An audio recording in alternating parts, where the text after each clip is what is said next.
მაკლარენის უკანაფრთა და ტოქსიკური ურთიერთობა ძალიან გავს ერთმანეთს. ერთი შეხედვით ორივე მყარი და თითიც საჩვენებელია, მაგრამ როგორც კი მარტო დატოვებ, მაშინ ვეიღუნება.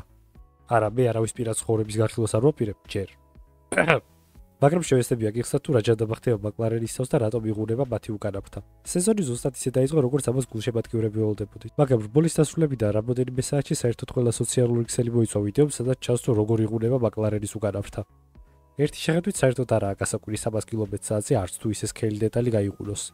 მაგრამ ზუსტად აგზაღლია მარხის თავი. იმისათვის რომ გავიგოთ თუ რა სარგებელი ნახავით მაკლარენმა, ჯერ საერთოდ გავერკვეთ თუ როგორ მუშაობს უკანაფრთა. ამ დეტალის მთავარი დანიშნულებაა შეინარჩუნოს მაღალ სიჩქარეზე ბოლიდის სტაბილურობა, გამოიმუშაოს დამწოილ და შეამციროს არასაჭირო საბურავის ბრუნი უკანა ღერძზე. ყველთ ხვდებით რომ წინაღობა კარგია მოსახვეში, მაგრამ რა ხდება როცა სწორმონაკვეთზე გავდივართ?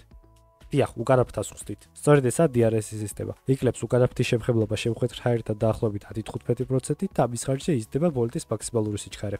გუდები უკანაფრთას ტრასის კონფიგურაციას არგებენ. ასე მაგალითად, ბონსაზე სადაც მოჭიდება ნაკლებად საჭიროა და მეტია ტოპ-სპიდის აუცილებლობა, გუდის უკანაფრთა თითქმის გადახევრებულია მონაკოს კონფიგურაციასთან, სადაც უკანაფრთის კუთხე გაცილებით გაშლილია. აქედან გამომდინარე, გამოგვაქვს დასკვნა, რომ მაკლარენმა შეძლო და მეტნაკლებად ოქროშუალე ტიპოა ტრეკზე, სადაც ერთდროულად მოჭიდების აუცილებლობაცაა და სწორმონაკვეთებსაც არ ურჩევით. მაგრამ რამდენად ლეგალურია მოძრაობის დროს შეამცირო შენი უკანაფრთის შემხებლობა ჰაერთან?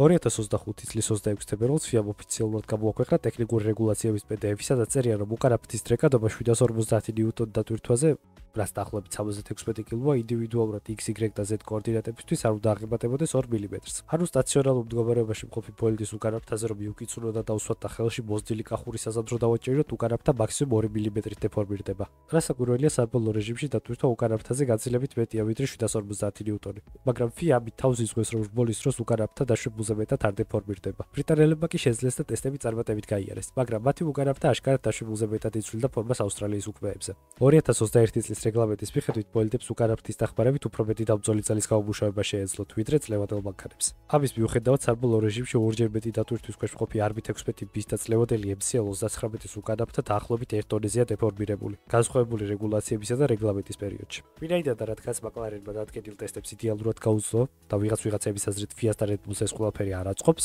აქვე მარკომ დასწრია, რომ რაც მყარი იქნება ფრთები Red Bull-ი ამით უფრო იხეირებს და რასაკვირველია რეგულაციების ცვლილებამაც არ დააყოვნა. ჩინეთის უქმეებიდან ახალი წესი შემოდის, სადაც უკანაფრთის დეფორმირება არ უნდა აღემატებოდეს 0.75 მმ-ს სატესტო რეჟიმში, ხოლო იაპონიის უქმეებიდან ამ რისკს 0.5 მმ-მდე შეამცირებენ. ამით კი საბოლოო რეჟიმში მაკლარენის უკანაფრთის დეფორმაცია საგრძნობლად შემცირდება. ჩინეთი კი ის ტრასაა, სადაც ნამდვილად წაადგებოდა მაკლარენს პირველ ორ სექტორში კარგი მოჭიდება, ხოლო მესამეში თითქმის კილომეტრ-ნახევრია სწორმონაკვეთზე გაზრდილი ტოპ-სპიდი. რა ხდება შიდა სამზარეულოში მხოლოდ მაკლარენმა იცის, ხოლო მომავალში რა იქნება არავინ. ჩვენ კი ის დაგვშენია დავილოდოთ და ერთად ვნახოთ თუ როგორ წარიმართება მოვლენები 2025 წლის სეზონში.